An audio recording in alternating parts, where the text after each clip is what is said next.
महाराष्ट्राचं दुर्दैव आहे कविताजी, की आपण पाहतो एवढं सगळं प्रकरण घडत असताना एकमेकाला वाचवण्याचा प्रयत्न इथं सुरू झालेला दिसतोय. हम्म.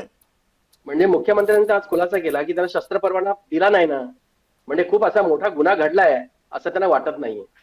कारण काल तुम्हाला माहिती असेल की गृहराज्यमंत्री योगेशजींचे वडील रामदास कदम माजी मंत्री यांनी काल एक पत्रकार परिषद घेतली हम्म.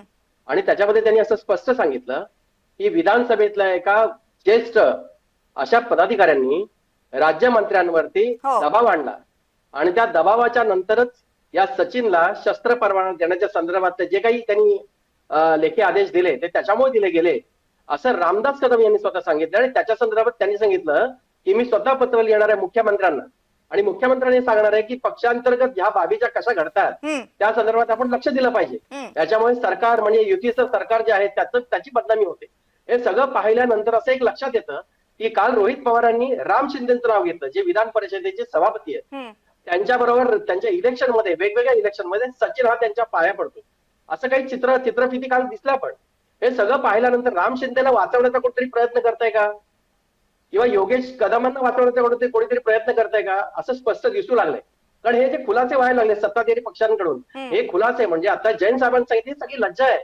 महाराष्ट्राची लाज ही रस्त्यावर आणण्याचा हा सगळा प्रकार आहे. असं करणं म्हणजे खरं म्हणजे हे राजकारणाला, युती सरकारच्या राजकारणाला, जे आपण सुचिरभूत राजकारण भाजपचं आता आपण म्हणत होतो त्या भारतीय जनता पक्षाच्या सुचिरभूत राजकारणाला डाग लागण्यासारखा हा सगळा प्रकार आहे. हे सत्ताधाऱ्यांनी करणं योग्य नाहीये. आणि ज्या सचिनच्या संदर्भात हे सगळं घडतंय, या सचिनच्या विरोधामध्ये ही अनेक असंख्य गुन्हे हे पुण्यामध्ये नोंदले गेलेले आहेत.